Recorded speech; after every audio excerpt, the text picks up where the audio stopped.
Hello, everybody, and welcome back to the Glory Glory podcast with me, Kyle Quinn. And joining me again today is my regular co host, Chris Nugent. How's it going, Chris? Not too bad, Kyle. Not too bad. Good to see you, mate. Good to see you. Likewise, unfortunately, United are not providing us with much entertainment at the moment. I have to say, United were lucky to get away with a 1-1 draw yesterday. I think it was James Maddison had a goal disallowed. Okay, rightfully, but I mean, Leicester had the better of the chances yesterday. I think United were disgraceful, as I would put it. Um, there was a real lack of effort yesterday was on show, and not for the first time this season. And it's just I'm just absolutely fed up now. I've actually reached the point of apathy, really. Even when Fred scored, I didn't even celebrate that much. I just I'm really just bored. I was bored yesterday, to be honest. It bored me to tears the whole game. Gary Neville described it as like a soccer aid. That it was like, yeah, it was like a testimonial. It was absolutely rubbish. And you wouldn't think that it was a game that was crucial to us getting to the top four. The players clearly, at least some of the players anyway, just don't even care if we get into the top four. And yeah, there's players there who are leaving in the summer. So what does it matter to them if we get into the top four or not? Yet some of them are still being picked. Um, I really didn't understand the use of Pogba and Fernandez up front again. That was he used that against City and failed miserably. Okay, Ronaldo wasn't available on the day, and Rashford's so out of form, but you have to play a striker. You have to have a vocal point. Yeah, so a real lack of effort from the players. It was a really really dull affair, and the manager got it wrong as well. So another horrendous afternoon. It was pretty poor. I think you summed it up well there. To be honest, Kyle, I'm getting to the point similar to yourself. I don't really have any expectations now of games. We talked about it before. Back in the good old days, not to harp back about the good Fergie days, but right until the end of the game, you always thought we're in it. And you never really wanted to turn the TV off, even if it was like 2-0 down. You might think, well, I might scrape a draw here. The last 5 minutes. You never know what can happen in football, but nowadays, you just feel like it's like watching paint dry. There was a couple of times in the second half, we got to about 70 minutes. I actually thought, you know what, I wouldn't even be annoyed if I just turned this off. Don't think I would really miss very much. And I watched the last 20 minutes and I didn't miss much. I probably could have turned it off and I wouldn't have felt like I really missed out. Just it was an awful performance. I mean, we've said it so many times. It's the same stuff that was said over and over. I know, you can talk all day about tactics, and yeah, I agree with you. Ranić maybe didn't. The tactics weren't great, but then again, he probably didn't plan for that. And then Ronaldo got sick. I think it was potential COVID by the signs of it, what they're talking about. Respiratory stuff. I think that's what I heard, and they couldn't take any chances. So I think he was maybe caught out a wee bit in that sense. But again, it was the same stuff yesterday that I still cannot understand this slow play. Gary Neville mentioned it. I just can't get my head around it. Like flip's sake, even me as an amateur footballer, you just even at the bottom basic level of football, you just know that in order to beat teams, you have to put the effort in. You have to move the ball quickly. You have to when it comes to you have to get you want the ball into your feet, not behind you. It's all those wee basic things. Those are the things we do wrong. The ball is always behind the man. You have a breakaway and you think, oh, we're on here, and then somebody plays a poor pass, and you're going, what? These guys are top level footballers. These are the basic things, and they can't seem to get them right. And I just can't understand it. I really can't. I don't even know what it is now. You're like, what the reason is for it? I just can't understand it. It's really hard to watch. Yeah, they want far too many touches. Don't move the ball quickly enough. I mean, that team does not resemble Ralph Rangnick at all. Remember, we back in December we were all talking about the gegenpressing. We haven't seen hardly any of that. They just seem to go out there and do their own thing, don't they? Absolutely, yeah, that's exactly it. And that's the thing is why I'm loath to blame the manager, because I feel like even if the manager told him, this is what I want you to do, this is the system, do this and you'll win, they're not even going to do it anyway. Because we're watching the same thing now we've seen all season. And, Solskjaer was sacked because of this type of play. But there's nothing's changed. So what does that tell you that, what does that tell you? It tells me that it was the players that were driving the way they were playing, not the manager. And because it hasn't changed one bit, new manager, new regime, same old play, same old style, same old lack of pressing, same old slow play, same old sloppiness. So It's not down to the manager. I doubt the manager tells him, go and take 4 touches, lads, and take your time. I'm sure he doesn't. That's not his style. He's saying, I want fast, I want sharp, I want crisp, I want it to look good, I want you to be ruthless. And they're not doing it. So, yeah, to me, it's the players, and I don't really know what it is. If it's attitude, if it can't be lack of quality. I mean, even near the end of the game yesterday, Jadon Sancho at one point got the ball caught between his feet when he was on a run. And Jadon Sancho was a good player. So I'm going, what is going on? Even our good players, great at the ball with their feet, are getting it caught up between their legs. And it's just awful to watch. It's just terrible. It's so bad. Yeah, I think unfortunately Jadon Sancho had a stinker, summed up by that opportunity that he had at the back post, and he volleyed it into the turf and wide of the post. It was a pretty terrible effort, and really summed up. I mean, if he's not going to be playing well, and he's been one of our better players lately, then we really are in trouble. You've got to say, and another sign of the trouble we were in yesterday was the fact that I think Harry Maguire was our best player on the day, and that's pretty embarrassing, isn't it? Kyle, I'm getting a wee bit of interference there. I thought you said something about Harry Maguire was there. Did I hear right? Sorry, what did you say that? No, but you're actually right. Maguire was solid. Even Varane a couple of times I was cringing. He was doing the same. They playing the ball behind people. I'm going, oh, what is he doing? These guys are great footballers. What are they at? So you're right. Maguire actually had a pretty good game.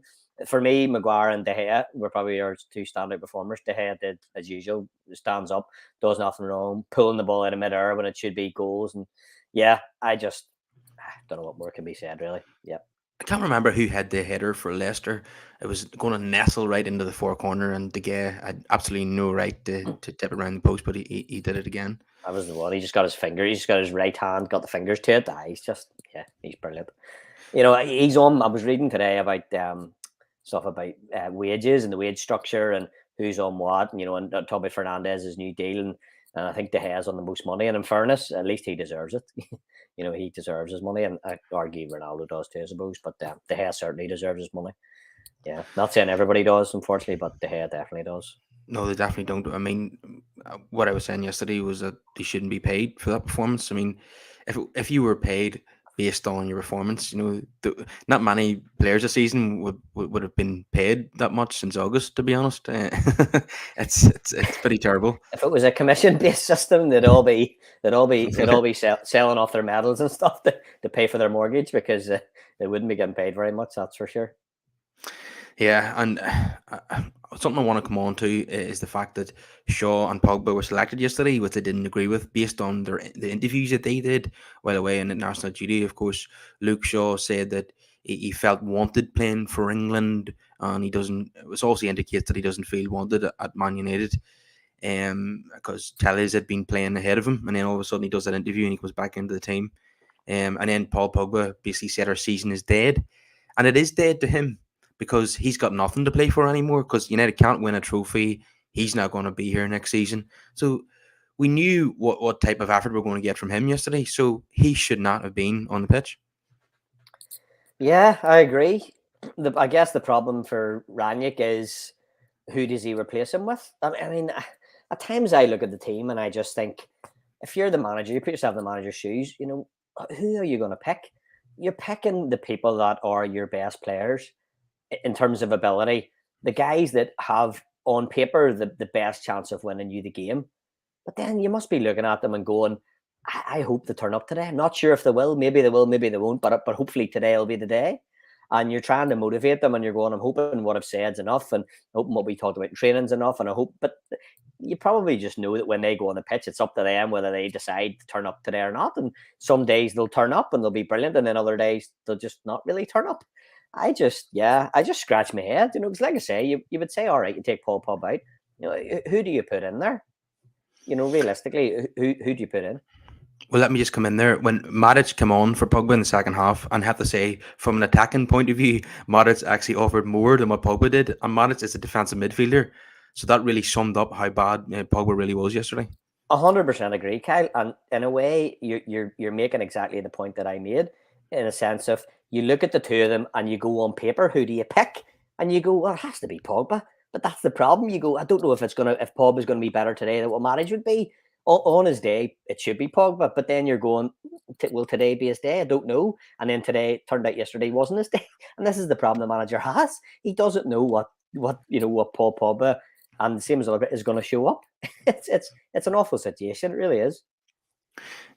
Yeah, they really were terrible yesterday in the middle of the park. Did you notice Scott McTominay just kicking the ball straight into touch?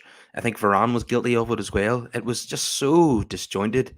I mean, it was just like watching an amateur league team at times. That's the word, Kyle. Disjointed, I think, is exactly the word. That's what I mean by playing the ball behind people and stuff. It's like you're not reading where the man's running. You're not saying his feet are going to be here. I'll play it in front of him.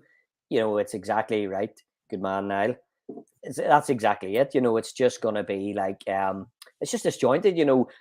Somebody's making a run to the right, then the defender or the attacker plays it to the left. You go, for flip's sake, get in tune, lads. You know what I mean? Read the run. The man who's making the run, read where it's going. Read where the player's going to play it. It's just so disjointed. That's the word. It's awful. It's just awful. Yeah, I know it's a cliche, but they really are a team of individuals. They're absolutely typical of that. I mean, there's no other team in world football who epitomizes that than Man United. Completely, and to me, the thing is, you can talk about a team of individuals in the sense of they're disjointed, but to me, it's nearly worse than that because you can have a team of individuals. Again, coming back to amateur football, people who have been thrown together can at least within a few minutes find out what the guy next to them's strength is. Oh, he's left-footed or he's right-footed. He's good in the air or he's not. And they try to play to their strengths. They at least pick up on what's going to work here. But those guys at times seem so individualistic that don't even care what the other guy's strengths is. It's nearly like, I don't care where you want me to play the ball. This is where I think you should run. So I'm going to play it there anyway. And if you don't get it, that's up to you. It's almost like a disharmony. Do you know what I mean? It's worse than individualism. It's almost like a disharmony, and that's what concerns me.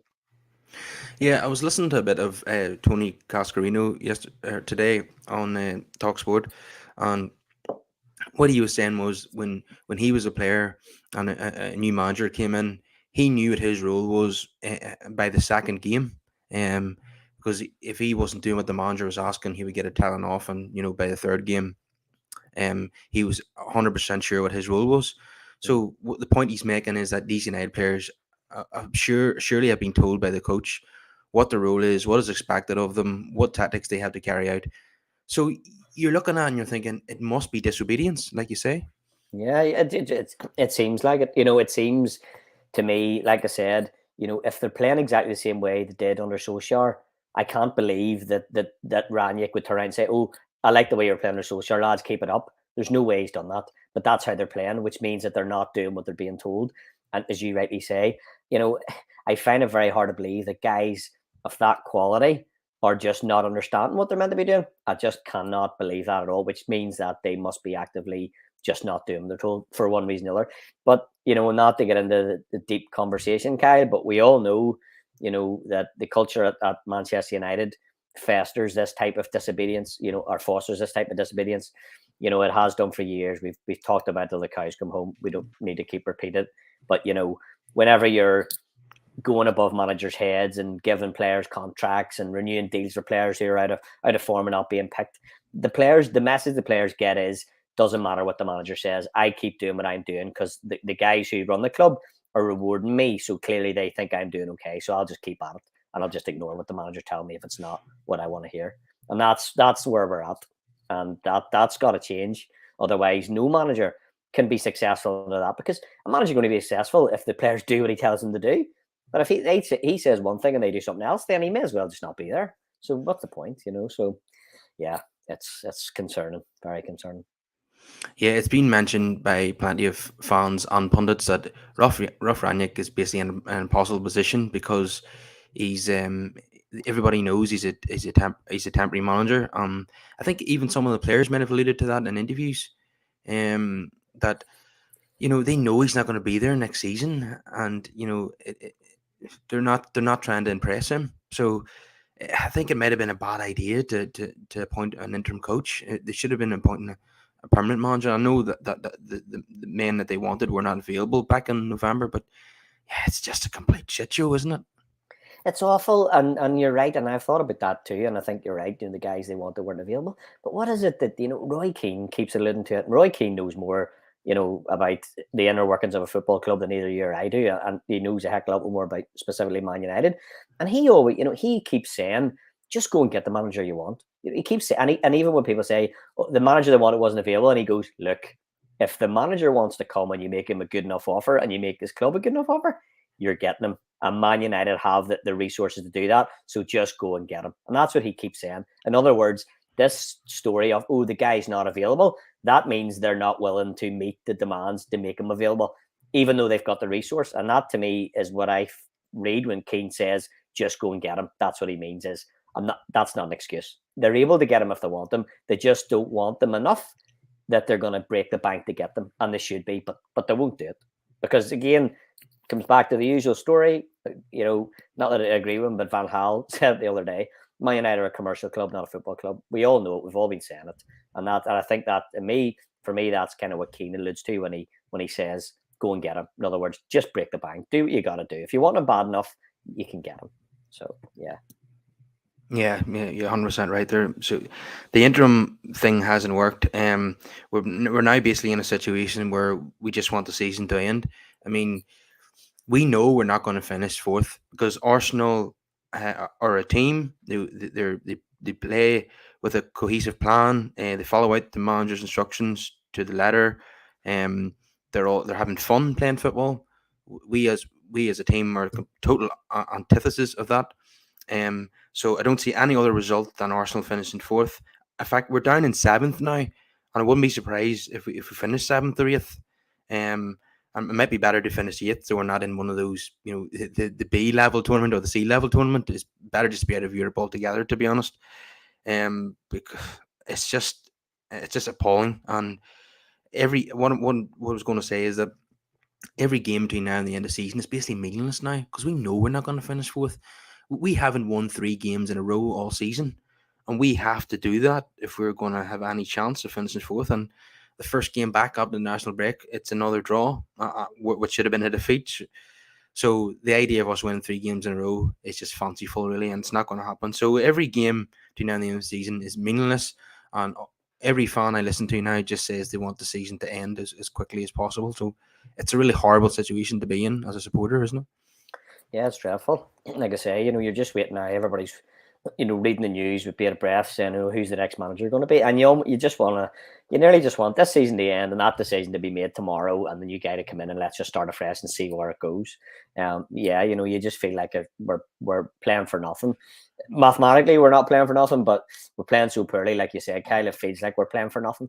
You don't see the effort in the players. You don't see them trying to get us into that fourth spot. So you feel like we're not going to finish fourth. And like you said, you'd nearly rather just be out of Europe altogether. I mean, of course, that's the money. People won't want that because they want some level of European exposure. But for fans, you just think, what's the point? We don't really want to be in those competitions. I mean, Thursday night football is just soulless, really. It doesn't really. You don't get up for those games the way you do the Champions League nights at Old Trafford.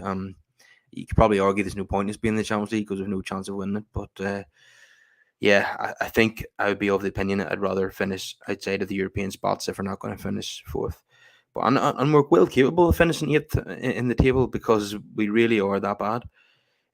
So I'm going to come on to the player ratings now. But before I do that, please everybody subscribe to the channel if you're new here, and give us a wee like on the video and comment your thoughts down below. So I'll read out my player numbers, and then you kind of tell me if you disagree with any of these. So David De Gea probably gets an 8 for me. Dallo a 5. Maguire 6. Varane 5. Shaw a 4. McTominay a 3. Fred, I'll go with a 7 because he scored. Pogba be a 3.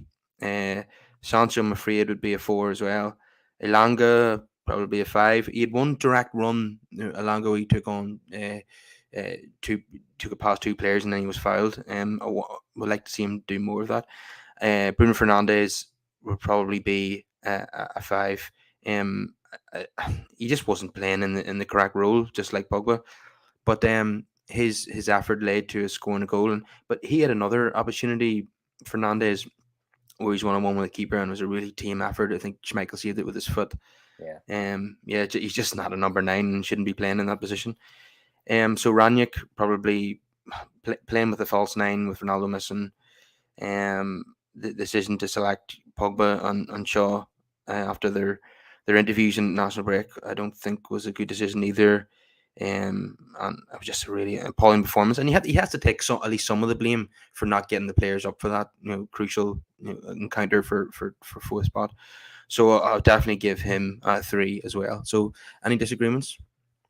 Not really. No, not really. I think we talked about Ranić there earlier on, and yeah, maybe I wouldn't be quite as harsh on Ranić, but bar that, no, it's hard to disagree. I think the players that you thought played well, so to speak, or better than the rest, so De Gea, Maguire, and I can't even remember who else you said now. Fred. Fred. Yeah, Fred. I thought they probably were the guys who played best. Sancho unfortunately didn't have a good game. At times he looked good, but he generally wasn't quite himself, and everybody else was just flat. And McTominay arguably should have been sent off. I don't think if he had been sent off, I don't think I would have said, "Oh, that definitely wasn't a red." I mean, the studs are up. He's not knee high, but high enough to catch the guy on the shin. So yeah. They're hard to argue those, Kyle.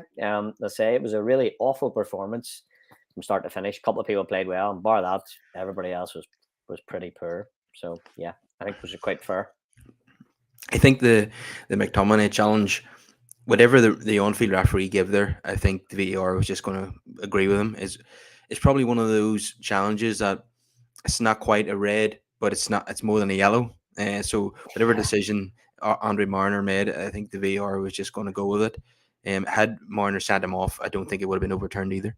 No, I think you're absolutely right. Yeah. I think, and sometimes in that situation, you just probably want to, err on the side. If you're not sure it's a red, or on the side of giving them another chance and saying, look, you're really on the line here, but I'm going to give you another chance, kind of thing. But I think you're right. I think if it had been a red, nobody would have said that's not a red. They would have said, probably is a red. But yeah, I think you're right. It's kind of a more than a yellow and slightly less than a straight red. So probably the right decision. Yeah. And he was dreadful yesterday, which is unfortunate because he's a player that you can never accuse him of a lack of effort.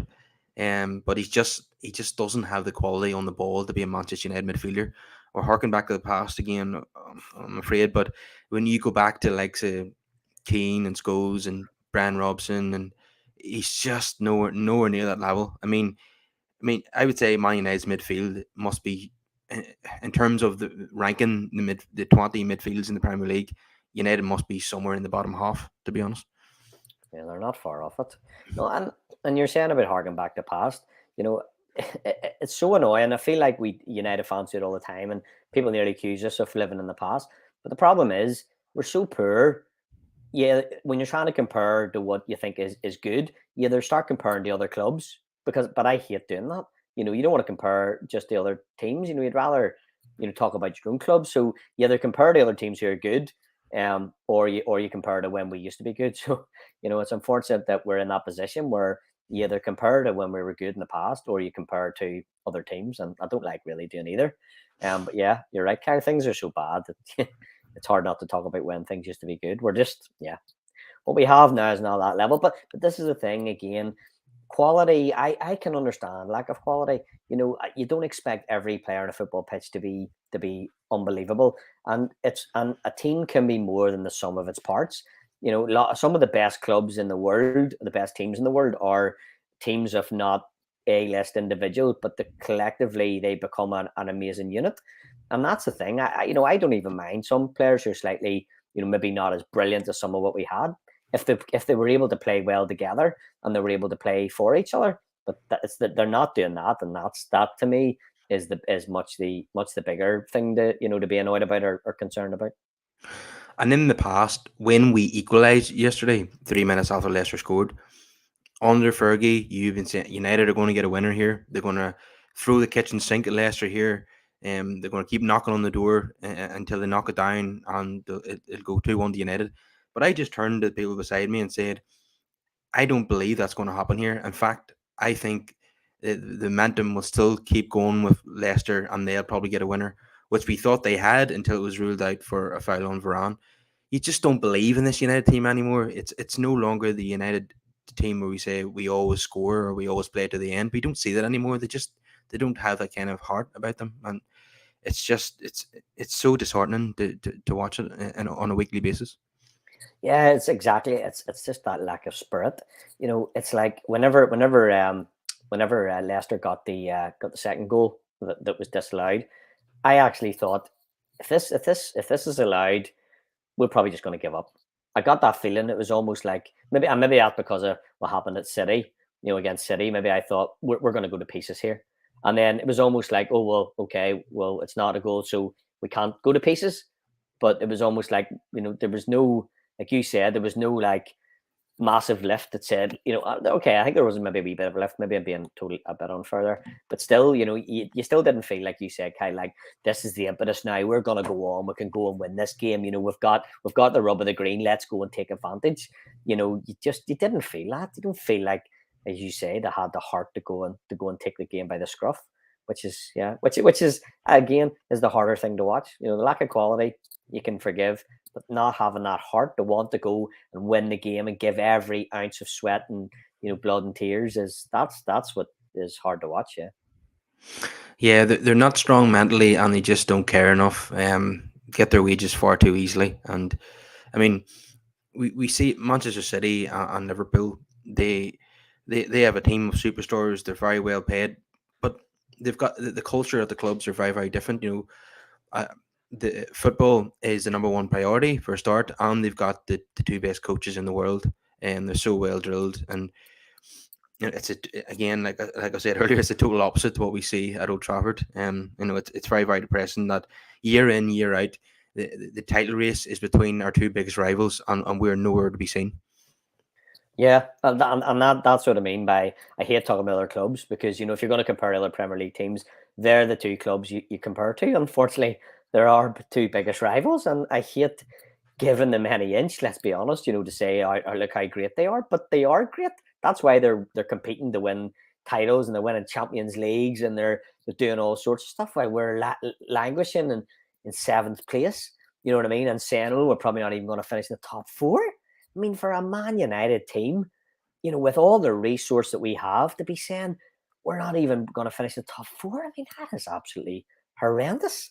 But like you said, Kyle, it's a very simple thing. Whenever you prioritize, money and commercial things, and you don't prioritize football, and you don't use your wealth and your resource to improve what happens on the pitch, well, then you get the results that the old saying, you get out what you put in. You don't put anything in the football side, you don't get anything out.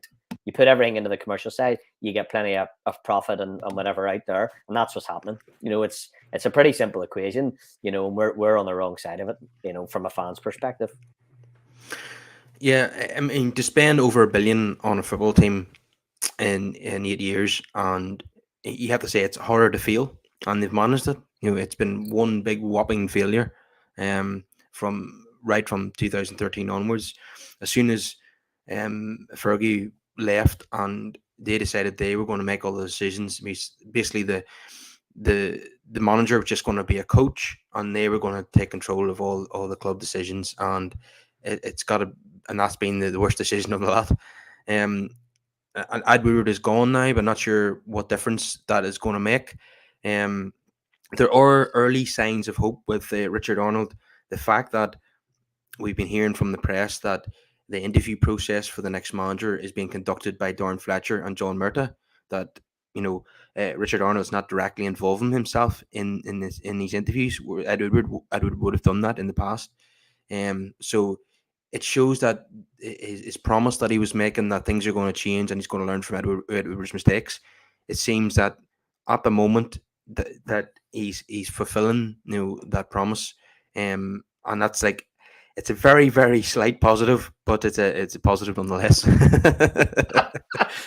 We're literally trying to grasp at any little positive that we can, and maximize it. And I don't blame you. Because we need some hope.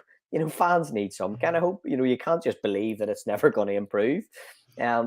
Yeah, I mean, yeah, let's hope that makes some difference.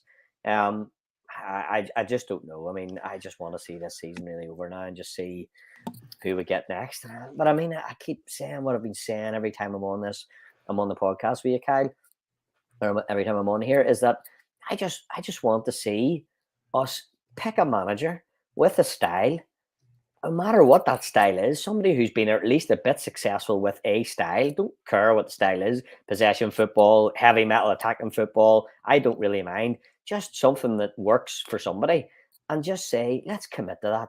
Let's build our academy around that approach. Let's buy players that fit with that approach naturally, rather than trying to fit all these square pegs into round holes. Let's just have a long-term plan. We'll give the guy 3 or 4 years. Will buy when he says he wants a player, this specific player, because they fit his system. Forget about whether they're a big name or not. Get them in. Give the guy what he needs. Give him a chance. And if he's a bit of pedigree, like Ten Hag, he's done well at another club, you have to believe with the right resource he can do well at Man United. Let's just stick with it. Let's just ride out the few bumps there's going to be. Let's get rid of guys on massive contracts. If they're not his player, let's find a way to move them on. Man United can afford it. It's not like they need every penny. They can afford to take the odd hit on a player. And let's start prioritizing football a wee bit. I mean, it's bound to pay off in the long run financially as well. So it seems to me like a win-win. But yeah, that's what I want to see. And yeah, I hope it happens. I really hope it does. United really need to announce that manager this week, because the place is in need of a massive lift, not just the inside the club but the fans as well. We need to have good news from somewhere. We need to give us something that help us look forward to the future, because right now it feels as if everything's going wrong and there's nothing to look forward to. But if they can, if Ten Hag is announced this week, then it'll give everyone a massive boost. And maybe finishing outside of the Champions League might be suitable in terms of recruitment, and I'll tell you why. Because rather than us chasing really expensive signings, big names, marquee signings, which hasn't really worked out for the most part. What we might see is, because a lot of players who big names that potentially could come to Old Trafford won't fancy it because of the lack of Champions League football, and we'll have to overpay them in wages to get them to come, and that's always a really bad strategy. So what we might see, if we're in like one of the B level competitions, or not Europe at all, is that we might end up signing players like from Ajax, and the Ten Hag wants to bring with him, or other unknown players in Europe that Ten Hag is a fan of, and I think they might turn out to be better signings and bringing in big egos on big money and big wages. It's just a theory, but I think the recruitment policy is also going to change if we're outside of the Champions League, and I think that potentially that could work out better. I think it's logical, Kyle. I think you make a really good point, to be honest. I mean, I can definitely see the logic in that. I mean, if you were to put the finger on kind of one word that describes our problems now, you would say it's kind of lack of hunger. Hunger is the word, and there's nothing hungrier than a young player who hasn't made it yet, so to speak, and is absolutely busting his guts to become a big name. Who's on his way up on that upward trajectory, and they want to become a top class player. And give me one of those over two big name stars who decide to play when they feel like it all day long. Do you know what I mean? So no, I think you make a fair point. It could turn out that if we don't, as you say, get Champions League football, that actually by default, without kind of in a roundabout way, without meaning to, we might end up with the type of player, at least attitude wise, that we want. Yeah, no, I think it makes good sense. I mean, there's no two ways that is that's the type of player, in my opinion, that we need to bring more of. These hungry kind of not necessarily young, but hungry players who want to do something and want to make a name for themselves. Yeah, and like you say, he has to be allowed to get rid of players that he doesn't want in his squad, even if that's going to, cost the club money. Because if we look over at Arsenal, Arteta has been able to get rid of Ozil and Aubameyang and David Luiz and people like that. So, and it's probably at a cost to Arsenal. So if for example Ten Hag says, I don't want Maguire here, I don't want Luke Shaw, I don't want even Ronaldo or De Gea. No, even if we might not agree with that as fans, but if that's what he wants, then the club have to carry that out. Kyle, if you just look, sorry to interject there, if you look at the prime example of when Pep Guardiola went into Man City and he got rid of Joe Hart, and nobody would have predicted that. Nobody would have said, who are you going to get rid of first? Oh, Joe Hart, he's underperforming. No, we want rid of him. I think he was the captain. Everybody loved him. He was Mr. Man City. But as soon as Guardiola went, not for me, out he went. And that's just what you're saying there. Absolutely right. Doesn't matter who they are, how loved they are, what their status is. If they're not going to fit his style of play, they can go. And that's what a manager needs to be allowed to do. Sorry to interject. I totally agree with you. And if there's players there that he says don't are not part of his plans, and we're not able to sell them in the immediate term, they just have to sit on the sidelines. You will all remember what Mourinho did to Schweinsteiger. He told him, "You're not part of my plans," and he basically had to go and train with the under-23s. If that's what we have to do with a big name player that Ten Hag doesn't want, then so be it. That's football. I mean, at the end of the day, it has to be about winning football matches.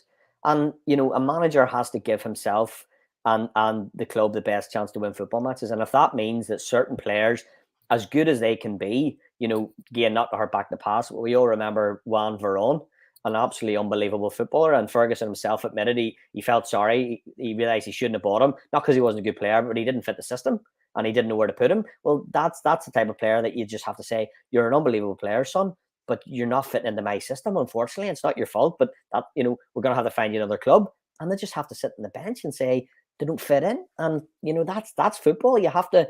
A manager gets paid at a big club to make those big decisions. They're difficult decisions. They don't like making them. You don't want to. Nobody wants to to disrespect a guy who's had a great career. But sometimes you have to make these decisions, and that's why they get paid massive wages to do that. So, yep, if that's what has to happen, then that's what has to happen. Oh yeah, and by the way, I've been watching and reading analysis of Ten Hag's philosophy. I know apparently it's similar to the likes of Johan Cruyff and Guardiola himself. On the wingers, hugging getting right on the touchline. So, and the goalkeeper plays it out from the back. And there's been a suggestion that there's the guy that I was watching the analysis of on YouTube was saying that this is just his opinion that he doesn't think Fred and McTominay will fit in. He doesn't think Maguire will fit in. And he even said he doesn't think De Gea would will fit in with the Ten Hag's philosophy. That's quite interesting, and it'd be extremely unfortunate if De Gea was a victim of the new manager coming in, because we all love him as fans, and because he's given us great service over the last 10, 11 years. But if it will be one to watch now. If if the Spanish manager Luis Enrique, or if he came in, De Gea would be history, because he doesn't even select him in his squad for Spain. So because of his lack of ability on the ball, and Ten Hag likes to have a goalkeeper who's good with his feet too. So that'll be one to watch now if Ten Hag does come in. Yeah, I think that's a fair point. Yeah, and actually, funny, I think it was in the game yesterday. There was a ball or two. It might have just been one ball that the head played was a bit subpar, and it actually did cross my mind. I thought, ooh, Guardiola or somebody wouldn't be too keen on that. And I thought exactly what you said there. So I mean, again, a team has to be more than the sum of its parts. You may have the best, arguably the best shot stopper in the world. Probably has been over his career the best shot stopper there's been for years. Yeah, all right. Fans outside Man United might not agree, but the guy's incredible at at pulling, last ditch saves. But if a manager decides that his whole philosophy is going to be possession based and the ball is going to be played out from the keeper, and if he thinks that the head is not good enough with his feet to do that, then so be it. You know, the system is more important than any one player, same as the club is always bigger than any one player. And we may love players, again, not to hurt back to Fergie, but Fergie wasn't afraid to get rid of Beckham and Stam and any other player he thought was upsetting the system, whether it was for personality reasons or ability reasons. He wasn't afraid to get rid of them because the club and the overall picture is always more important than any one single person. So yeah, again, I agree with you, Kyle. If our favorite players have to go because they don't fit the system, well then that's the way it goes. You know, the club and everything else is the bigger picture is more important than any one person. Yeah, it's going to be one to watch. It could be an unlikely lifeline for Mr. Henderson. We've all been sitting here all season thinking his history. De Gea has reestablished himself as number one, and Henderson's hardly played any football. He's clearly wanted a loan move in January, which didn't happen. So everyone was expecting him to be sold in the summer. But a manager could come in who has different priorities when it comes to goalkeepers. Wants them to have a different skill set than what Ranić wants his keeper to have. So we could see a situation where Henderson could be reinstalled as number one. Okay, you might buy someone instead. But I'm not sure Henderson is absolutely like fantastic with his feet the way say Malian Noor is, or Allison or Ederson. But I think he's better with his feet than De Gea. So would be unfortunate to lose De Gea. But if that's what the manager wants, like I say, that has to be carried out. Yeah, no, again, totally agree. Yep, I haven't seen enough of Henderson, if I'm honest, Kyle, for the simple reason that I don't watch massive amounts of other teams play all the time. So I didn't watch him massively when he was on loan, and obviously he hasn't played a lot of games for Man United. So I can't comment exactly on his ability with his feet, but if he is better with his feet, and if that's what the new manager wants, and if he thinks that his skill set is more suited to the style of play and he's willing to sacrifice, okay, he's not going to be quite as good a shot stopper, but we can compensate for that with how we defend or whatever. Well, then if that works as a system, well, then that's the system that we have to go with. And yeah, that's the call as the manager has to make. Seen Brush made a comment there. Yep, thanks very much. Yeah, 100%. Like you say, yeah, Van Nistelrooy is another good example. Who would have got rid of Van Nistelrooy? Ferguson did, because he realised that what Van Nistelrooy was given the team was less than what he was taken away from the team by his attitude and whatever else. And so we had to go, and that's what successful managers do. It's what successful teams do, and we're not a successful team because we're not doing that. That's again, we're letting individuals and egos, and we're letting people enforce those egos on others around them, and there's nobody standing up and saying, listen, I'm taking control here. The overall picture is more important than any one of you, and if you're not going to play by the rules, you're out. And again, that's not what managers are allowed to do at Man United these days, from what I can see, and that's the problem. So if and when that changes, yeah, I know things are bound to improve. But yeah, wait and hope that it does happen.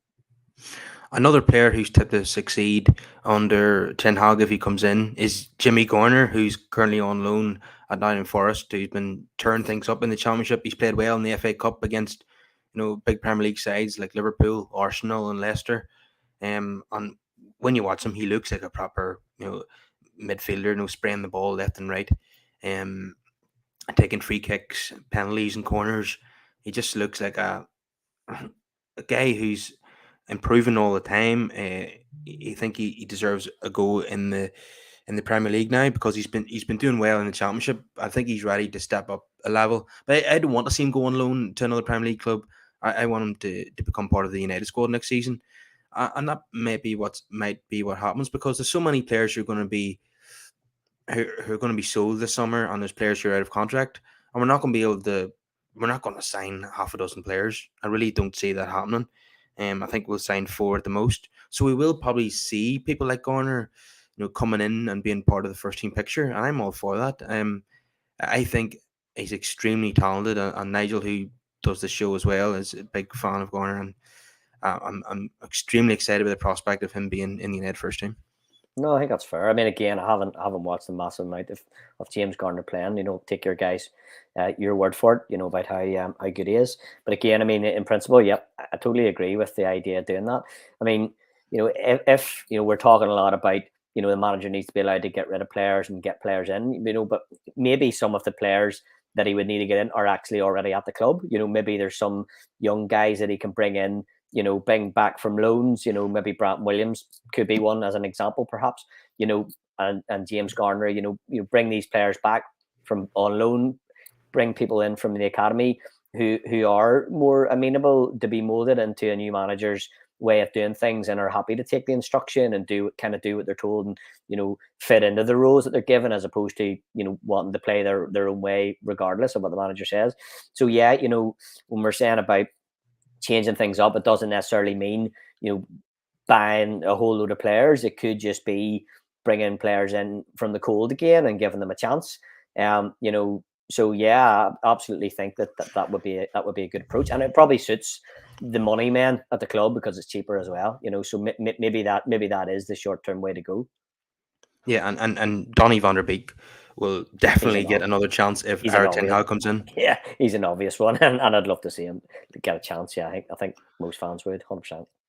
So what we've been told by the media is that Ten Hag wants to bring his regular assistant Mitchell van der Gag with him, and there's been speculation that a former United player, most likely a Dutch player, it will join the coaching setup as well.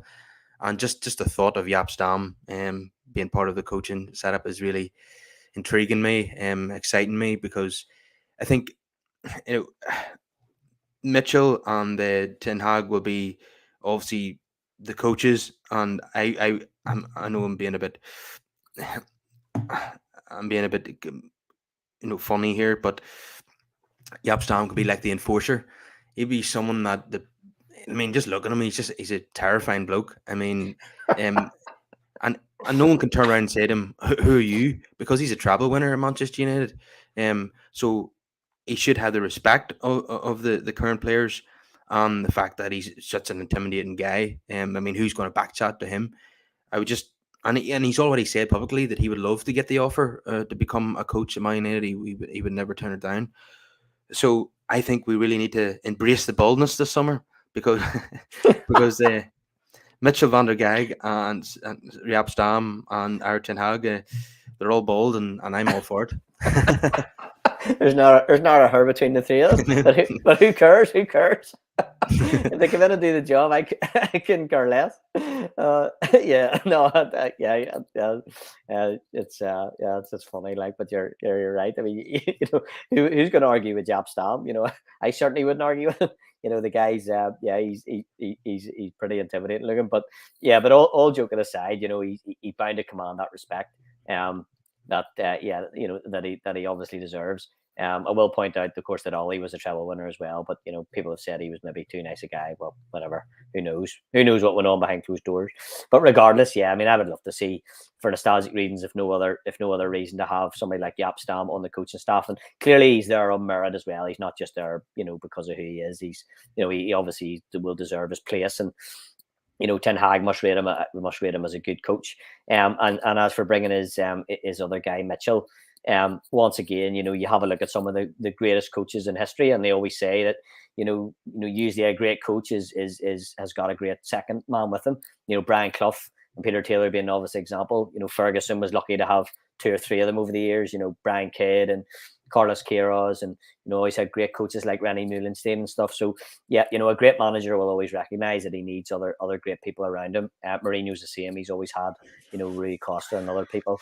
I think it would be great to see Ten Hag bringing some of his own people in, and again helping to do things his way. And with any luck, getting things, getting changes made, and getting us playing well again. Yeah, absolutely. Van Persie would also excite people as well. There was talk of Van Nistelrooy, but I think he's taken the manager's role at PSV now, so that won't be happening. Looks like. And Rennie Meulenstein himself is Dutch, of course, so that could be a possibility as well for him to come back in. Yeah, and I think if I remember correctly, if I remember the story, I know that whenever Moyes took over, and I have a feeling that Moyes asked Meulenstein to stay, but Meulenstein himself decided to leave. I think if that was a story, if I remember correctly. Well, Moyes received a lot of criticism for getting rid of Fergie's coaching staff. I don't know exactly what happened there. I can't remember. Yeah, I But can't remember either. But long story short, Mullen's team was always known to be a top class coach. So somebody like that coming in, and again, having a wee bit of Man United in their blood, would never be a bad thing. Yeah, exactly. Yeah, properly qualified. Yep. So say, if Jap Stam and the likes are properly qualified, then it's a no-brainer, really. yeah, and Brush is saying that Vidic has done all his coaching badges and he's undertaken a master's degree for footballers. So, Okay. I mean, just like Jaap Stam, he's equally as intimidating and another legendary centre back for United. So yeah. Yep, 100%, absolutely. Yep, absolutely. Yeah, again, the ideal for me is you got the guys who are top level, got the qualifications, deserve the post, and they've got a little bit of Man United in their blood, and the fans love to see them. That's just the icing on the cake. So yep. Maybe this would be a Ten Hag idea to have someone who knows the club, who's been successful at the club alongside him. He might want something like that to help him out because and someone who the players who will respect because of his achievements on the club. But maybe that it might not necessarily be something that United are insisting on. It might be something that Ten Hag wants alongside him. A big name who's been successful at United, as part of his coaching setup. Because if there's a few bad results and things aren't going well, the players could turn around and say, "Who's Ten Hag? What has he done? He's only won like the Dutch League and the Dutch Cup." But if you've got someone alongside him who's won the treble at United, then that makes a difference. Absolutely, yeah, no, totally agree. Yep. Yeah, 100%, Kyle. Okay, I think I'm going to wrap it up there. Hopefully, the next time we're on, Ten Hag has been appointed, and we can start to look forward to the future with optimism. Because right now, there's not much optimism around. So, if everyone give us a wee like on the video, subscribe to the channel, and comment your thoughts down below. And I'll see you again next week, Chris. Yep, talk to you soon, Kyle. Take care. Hopefully for a better week next week. Good man. See ya.